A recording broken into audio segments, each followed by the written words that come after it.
Dana, the odds makers are not giving Felicia Spencer a lot of respect, and understandably so. Amanda Nunes, the greatest of all time. But I wonder, does it get difficult when you have a dominant champion like that? Does it get difficult to promote somebody that it seems like the challengers have no chance against them? Anderson Silva, Ronda Rousey, the list goes on and on. This is what happens when you get to the Jon Jones. When you get to that level, this is when it's actually the pressure is actually much higher when you get to the level that she's at right now. The expectation is there. I mean, after her last fight, she fought Germaine de Randamie, probably the greatest female striker on the planet. And everybody was like, she looked okay. She looked human. She looked this and that. She is human. She's great, but she's human. This is the type of stuff that they have to face when they get there. And both divisions. She's got 2 divisions, which is unbelievable. And literally everybody in those divisions are breaking down film on her, and everybody's training on how to beat her. It's never harder than when you're on top. Yeah, we haven't seen anybody, keep these 2 belts for a lengthy period of time. She says she wants to keep doing it. She says she wants to go to bantamweight next. I mean, I guess you can't look past this weekend, but do you have a number 1 contender at bantamweight ready, or do you feel like maybe the Aspen Ladd fight in a couple weeks is the number 1 contender fight? What's the plan for at 135? Yeah, no, well, the plan is this Saturday, and there's so much shit going on right now. It's like things that we used to plan for, and it's a different world, and it's a different business, and it's completely different how we handle everything now. I'm not even thinking about that right now. There's so much other craziness going on, Yeah, it might be a similar question then, but Aljamain Sterling and Corey Sandhagen seems like a number 1 contender fight. Yeah, I agree. Are you kind of eyeing that as the winner gets a title? For sure. Yeah. And is the plan at 135 still Jose Aldo and Peter Yan? Yes. Do we have a date, a confirmation for when that's going to I think I prematurely announced it like I do sometimes, so we don't have all the info on that yet. That's funny. I want to ask you you mentioned Jon Jones. I want to ask you for an update. Have you had a chance to talk to him at all? And, he's saying he wants to give up the belt. Are you recognizing that, or what's the plan? Yeah, we haven't talked. Listen, Jon Jones is, in my opinion, the best to ever do it. Let him take some time, and we'll get it figured out. But no, he and I have not talked. Do you think you will? I mean, I know you said he normally talks to Hunter. Do you think that's a situation that you need to get control of? I don't know. He and I have had plenty of fights in the past, and this isn't the first, and it won't be the last. So, I don't know. Listen, we're going through some weird times right now. I mean, I just saw Masvidal saying, I want more money. It's like the whole fucking world is losing their minds right now, man. It's crazy. So, I don't know. I was going to ask you about Masvidal. What do you make of that? I mean, obviously it's just happened. I think everybody wants more money. I think everybody wants more money. I mean, in all these other sports, you have, and Masvidal says you got enough money to buy islands. Let me repeat for the fucking billionth time.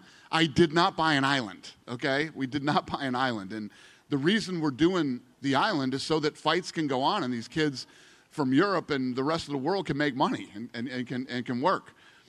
So I think a lot of people are really I don't know if it's frustrated and confused or what the situation is right now. These other sports are trying to figure out negotiations how people will play for half the money they were going to play for before. And some of these other sports might not even go this year the way that it's looking. Who knows? So people are losing their minds. Listen, I said it when we were going through the pandemic, and the media was asking me, well, what if fighters are worried and don't want to fight? Well, you don't have to fight. Anybody that doesn't want to fight doesn't have to fight, including Masvidal and Jon Jones and all these other guys, and it doesn't have to be because of a pandemic. These guys are independent contractors. This isn't like the NFL where I can make you come to practice and you do this, or you're going to get fined, or you're going to get this. These guys can do whatever they want. They can say whatever they want. I had a big thing the other day with a reporter about fighter pay.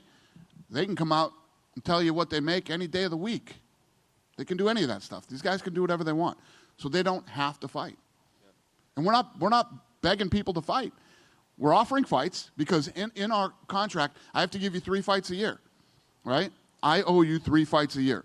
You have the ability to turn them down and not take them, so they can do whatever they want.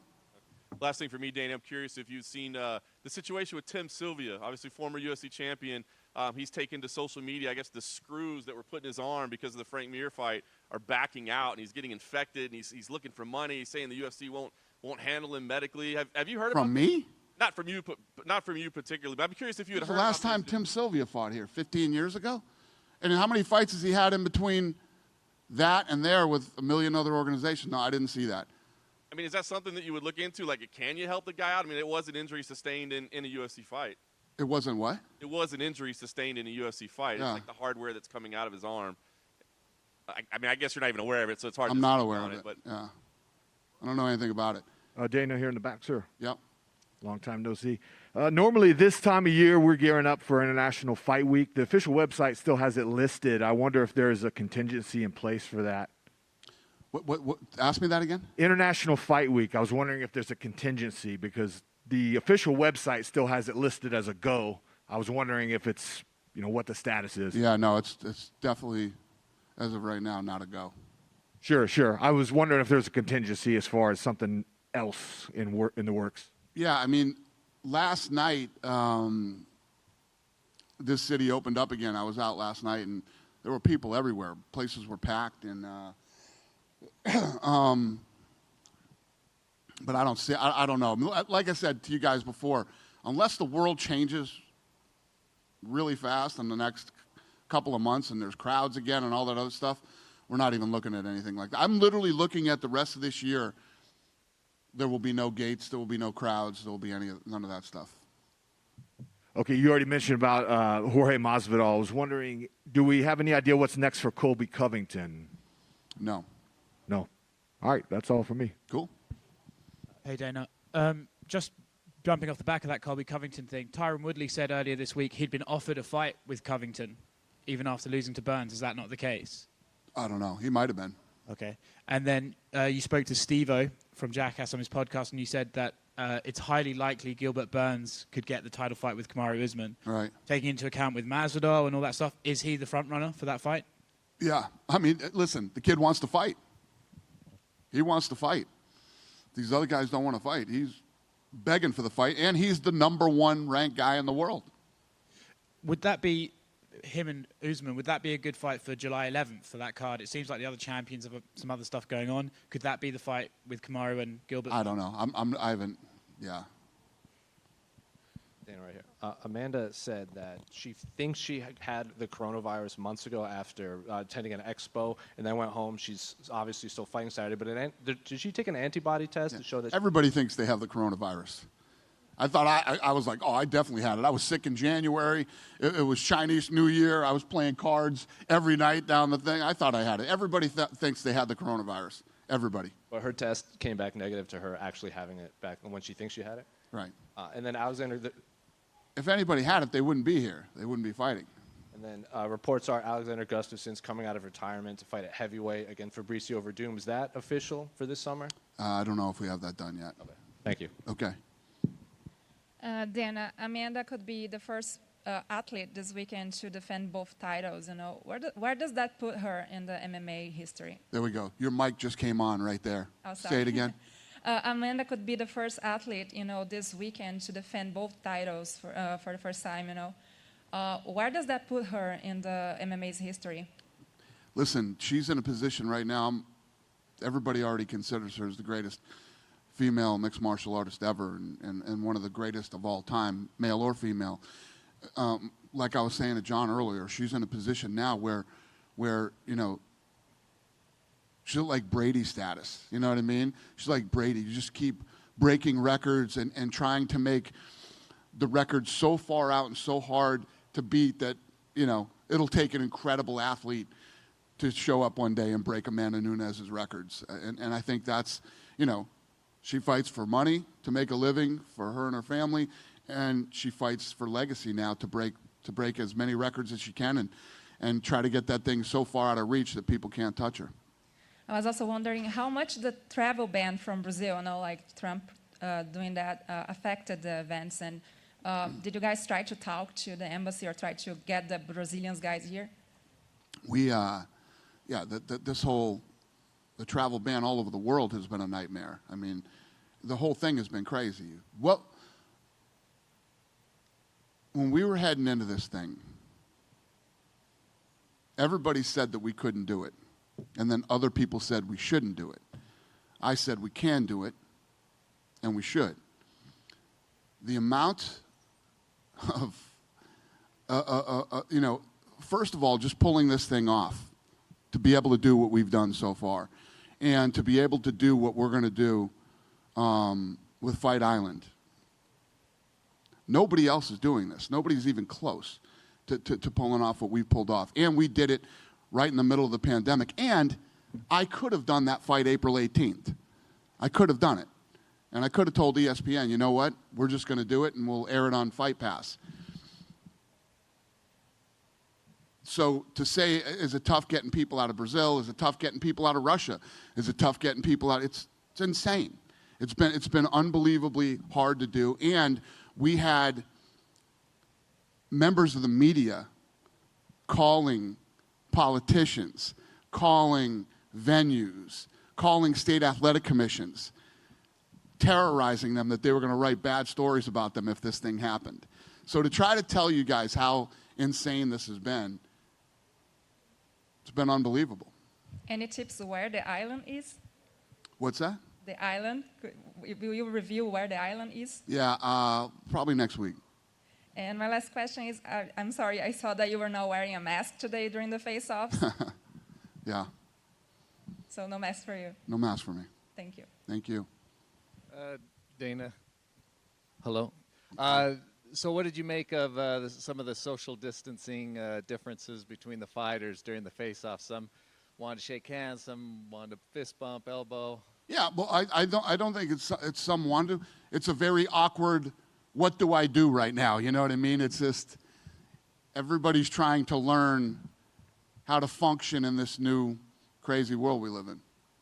It seems like the commission's easing up a little bit at a time. I noticed. I wouldn't say that the commission has eased up. These guys, first of all, they had to get one under their belt to feel comfortable here and feel like that. I believe they know what we're capable of and what we can do, and they didn't doubt that we could do it. Just they had to get one under their belt and feel comfortable. And now this is going to be our, what, fifth, I think. And, by next week, we'll be into our sixth event. And, everybody's going to start getting a lot more comfortable. Nobody's been sick. Nobody got hurt. Florida, Brazil. We did the first one in Brazil, really, with no crowd. Everything's been fine. And the amount of people that have been tested and the amount of people that have been positive. I mean, I'm hearing stats from the casinos testing, 7,000 to 12,000 people. And nothing. You went down to the Strip last night, as you said. The casinos first started opening down on the Strip. What did you make of the experience? It's pretty crazy. I mean, I went to the Bellagio, and they have like hand washing stations everywhere where you can wash your hands, and they have the sanitizer all over the place and wipes, and then you have the dividers at the tables and all this stuff. It's going to be interesting to see how all of this plays out. I'm assuming that this stuff's going to go on for a little while and then just all disappear eventually. I was there too last night. The blackjack tables, it looked like they had the plexiglass screens, only 3 people a table. Did you play anything, and what was that? Did it hinder the experience, or? I did play, and the dividers aren't a big deal, but the glass between you and the dealer is kind of weird. Yes, and what's your take on what's going on in the country? With the protests, the riots, the unease that's going on. What do you mean? What's your take on all the madness? It's madness. I mean, I don't even know what to say to that. It's fucking crazy. For Telemundo, hello. Regarding the last question. In other sports around the world, some leagues are not allowing athletes to any message of the crisis that we have right now. Right. What's the UFC position? No, these guys, I think when the country and the world really is going through all the things that we're going through right now, to tell people that they can't express themselves is absolutely insane. First of all, you're going to have lots of different feelings and emotions about all the things that are going on right now. And, you know, when you look at the UFC, we're truly a global business with people from all over the world that face things that other people would never understand. And to be able to, and to have the ability to tell people you can't express yourself, whether it's anger, happiness, fear, whatever it might be, is crazy. We would never do that. We would never try to do that. And, you know, you've seen some of our athletes out there in different ways expressing how they feel one way or the other. And the beautiful thing is this is America. You know what I mean? And you can say anything you want to and express your feelings or your opinions. And I have no problem with any of our athletes doing that. Or my employees. I've had a lot of employees who have expressed how they felt too. And never going to happen here. Cool? Thank you, guys.